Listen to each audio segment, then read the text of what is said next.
Assalamualaikum warahmatullahi wabarakatuh. Saya Bilsaf Fadiliansyah akan menjelaskan tentang kehidupan di kedalaman laut. Pertama ada bertahan hidup di laut dalam.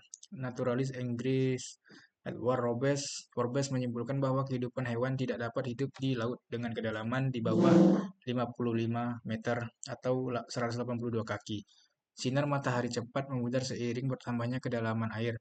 Bahkan di air laut yang paling jernih, umumnya tidak ada cukup cahaya untuk mendukung fotosintesis di bawah 200 meter atau 660 kaki.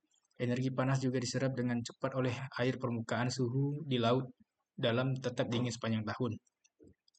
Adaptasi terhadap tekanan. Yang cukup menarik, beberapa ribu spesies hewan, terutama Echinodermata, Annelida, dan Mollusca, mampu menahan tekanan tersebut. Tekanan cairan dalam jaringan hewan-hewan ini sama dengan tekanan air di sekitarnya. Tekanan cairan jaringan mendorong tekanan di sekitarnya dengan gaya yang sama tetapi berlawanan, sehingga tubuh hewan tersebut tidak hancur. Adaptasi terhadap suhu dingin. Salah satu keuntungan dari suhu dingin adalah meningkatnya kepadatan air. Hewan yang hidup di laut dalam memiliki kepadatan tubuh yang sangat dekat dengan kepadatan lingkungannya dan tidak perlu mengeluarkan energi untuk mencegah tenggelam seperti halnya hewan di zona aquatik. Hidup dalam kegelapan. Warna pada organisme laut dalam, ikan paus menyerupai paus dalam penampilan umum mereka tetapi panjangnya hanya beberapa sentimeter. Sirip dan rahang mereka berwarna orange terang dan merah. Spesies cumi-cumi laut dalam berwarna merah tua, ungu atau coklat secara permanen. Dan banyak spesies bersifat bioluminescent. Spesies cumi-cumi bentik sering berwarna putih. Udang yang berwarna merah darah memakan ulat panah merah dan copepoda merah. Menariknya, warna merah dan jingga cerah ada hewan-hewan ini tampak sebagai corak hitam dan abu-abu di kedalaman tempat mereka tinggal. Peran bioluminesensi. Beberapa spesies ikan mampu mengendalikan bioluminesensi bakteri simbiotiknya dengan mengubah aliran darah beroksigen ke daerah tempat bakteri tersebut berada. Ketika kadar oksigen tinggi, ketika kadar oksigen rendah, mereka tidak melakukannya. Bioluminesensi ketika protein yang disebut luciferindi dikombinasikan dengan oksigen dengan adanya enzim yang disebut luciferase dan adenosine trifosfat ATP. Raksasa laut dalam. Salah satu kemungkinan alasan mengapa organisme ini berukuran besar adalah mereka hidup lebih lama daripada kerabat mereka yang hidup di air dangkal, dan dengan demikian memiliki waktu untuk tumbuh lebih besar. Pena laut yang tingginya biasanya 0,5 meter tumbuh hingga 2,5 meter di kedalaman laut. Crustacea isopoda berukuran hingga 20 cm atau 8 inci. Spesies udang yang berwarna merah terang atau bioluminesensi panjangnya mencapai hampir 30 cm atau 1 kaki. Cumi-cumi raksasa terbesar yang tercatat terdampar di pantai Selandia Baru pada tahun 1888.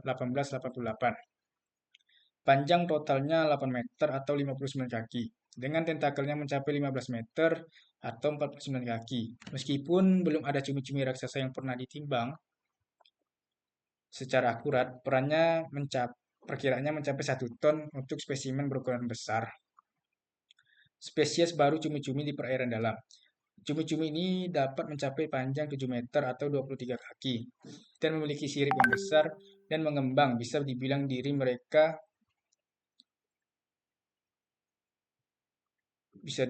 mereka yang paling tidak biasa adalah lengan mereka, yang jauh lebih panjang daripada spesies cumi-cumi lain yang diketahui. Lengan tersebut menjorok keluar dari tubuh cumi-cumi untuk jarak yang pendek dan kemudian membengkok ke bawah pada sudut yang tajam. Mungkin untuk mencegahnya terjerat, para peneliti melaporkan bahwa cumi-cumi ini tampaknya tidak menggunakan lengan mereka untuk mencengkram, memangsa, tetapi mereka mungkin dilapisi dengan zat lengket yang memungkinkan mereka menangkap krustasea kecil untuk makanan. Peninggalan dari laut dalam. Spirula. Spirula adalah moluska kecil yang menyerupai cumi-cumi dan gurita. Panjangnya rata-rata 7,5 cm atau 3 inci dan memiliki tubuh berbentuk tong dengan lengan pendek dan tebal. Hewan ini berenang dengan kepala mengarah ke bawah dan memiliki cangkang internal yang terbagi menjadi ruang-ruang berisi gas. Cumi-cumi vampir. Tampaknya merupakan keturunan dari sekelompok moluska yang merupakan peralihan antara gurita dan cumi-cumi. Hewan-hewan ini beberapa dengan selaput di antaranya lengan dan yang lainnya dengan sirip seperti dayung menghilang dari catatan fosil dari sekitar 100 juta tahun yang lalu. Awalnya cumi-cumi vampir dianggap sebagai gurita, tetapi kemudian para peneliti menemukan dua lengan tambahan, sehingga totalnya menjadi 10 yang merupakan ciri khas. Cumi-cumi vampir tampaknya menghabiskan seluruh kehidupannya di air dalam. Seperti cephalopoda lainnya, mereka memiliki penglihatan yang baik dan memiliki beberapa organ bioluminescent, termasuk dua organ yang sangat besar yang dapat ditutupi oleh lipatan kulit. Ikan kerapu. Ikan itu memiliki sisik besar dan tebal, serta kumpulan daging di antaranya tubuh dan siripnya. Ikan itu diidentifikasi sebagai Coekelan latimeria chalumnae. Spesies yang diperkirakan telah punah selama 70 juta tahun. Spesimen pertama yang diketahui ini ditangkap di perairan yang relatif dangkal.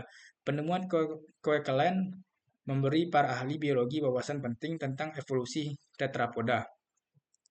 Neopilina. Moluska ini termasuk dalam khas Monoplacopora dan diperkirakan telah punah selama 350 juta tahun.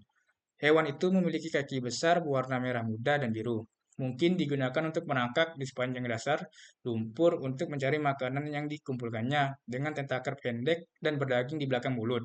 Beberapa struktur atau anatomi hewan seperti insang, ginjal, dan otot retraktor, kelompok leluhur yang memunculkan gastropoda, bivalvia, dan cephalopoda modern. Sejak ditemukannya Neopolina, banyak spesies Monoplaporonas lainnya telah ditemukan di laut dalam.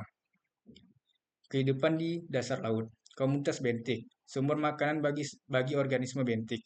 Dasar laut yang gelap tidak ada cahaya yang dapat melakukan fotosintesis, dan suhu dingin memperlambat fotosintesis. Aliran bakteri dan mikroorganisme lainnya, sehingga rantai makanan laut yang biasa tidak ada atau yang sangat terbatas. Sebagian besar makanan untuk menopang flora bentik berasal dari air permukaan yang terkena sinar matahari. Di beberapa daerah, makanan potensial berupa feses, jaringan yang membusuk, dan bahan organik lainnya turun hampir secara konstan dari atas. Apa yang tidak diinterpretasikan oleh hewan pelagis terakumulasi dan terkonsentrasi di dasar laut. Keanekaragaman organisme bentik di perairan dalam.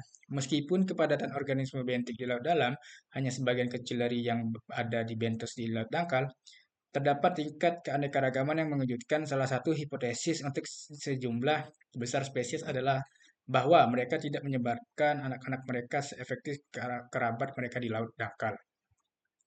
Hal ini dapat berkontribusi pada isolasi yang pada gilirannya diperlukan untuk spesiasi. Hipotesis lain adalah bahwa kondisi lingkungan laut dalam cukup stabil dan habitat bentik mungkin jauh lebih tua daripada habitat bentik di landas kontinen atau di laut dangkal. Komunitas ventilasi, pembentukan ventilasi, bahwa endapan terbentuk di pusat penyebaran dan air laut yang dingin, merembes ke dalamnya melalui retakan dan celah di dasar laut.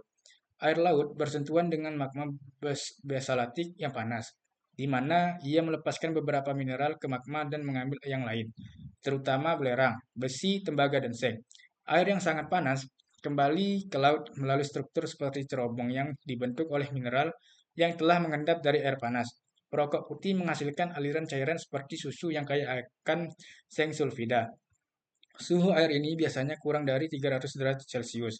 Perokok hitam adalah cerobong sempit yang memancarkan air bening dengan suhu 300 derajat Celcius hingga 400 derajat Celcius, yang kaya akan tembaga sulfida. Saat air panas yang bening bertemu dengan air laut yang dingin, sulfida akan mengendap dengan menghasilkan warna yang hitam. Komunitas ventilasi. Sekitar ventilasi laut, dalam sejauh beberapa meter terdapat komunitas laut. Penghuni komunitas ini memiliki kerang besar, remis, anemon, teritip, limted, kepiting, cacing, dan ikan. Kerang Calipotegena berukuran sangat besar dan menunjukkan laju pertumbuhan tercepat yang diketahui dari semua hewan laut dalam 4 cm atau 1,5 inci per tahun. Komunitas ventilasi hidrotermal juga mengandung cacing besar, yang disebut cacing Vestimentarifera phylum Annelida, karena penutup yang melindungi tubuh mereka. Produsen utama Dalam komunitas ventilasi, hidrotermal adalah bakteri kemosintetik yang mengoksidasi senyawa seperti hidrogen sulfida untuk menyediakan energi guna memproduksi senyawa organik dari karbon dioksida. Kesimpulannya, meskipun sebagian besar spesies laut dalam berukuran kecil dibandingkan dengan spesies air dangkal yang serupa, beberapa di antaranya adalah raksasa. Salah satu penjelasannya mungkin adalah bahwa mereka hidup lebih lama daripada spesies air dangkal, dan dengan demikian memiliki lebih banyak waktu untuk tumbuh. Salah satu raksasa laut dalam yang paling terkenal adalah cumi-cumi raksasa, karena spesimen hidup belum pernah ditangkap untuk penelitian. Sangat sedikit yang diketahui tentang hewan yang menarik ini, karena kondisi di laut dalam hanya sedikit berubah selama 100 juta tahun terakhir. Para ahli biologi berspekulasi bahwa beberapa hewan yang hidup di laut dalam mungkin tetap tidak berubah sejak pertama kali berevolusi. Selama bertahun-tahun, beberapa contoh fosil hidup telah ditemukan dari kedalaman laut, termasuk invertebrata dan ikan. Pada tahun 1977, ahli kelautan menemukan komunitas hewan yang berkembang pesat di dasar laut. Komunitas ini terletak di sekitar ventilasi hidrotermal laut dalam yang membawa air dan nutrisi super panas dari bawah kerak bumi. Dasar rantai makanan dalam komunitas ini adalah bakteri kemosintetik. Demikian penjelasan dari saya. Apabila ada kurangnya, mohon maaf yang sebesar-besarnya. Assalamualaikum warahmatullahi wabarakatuh.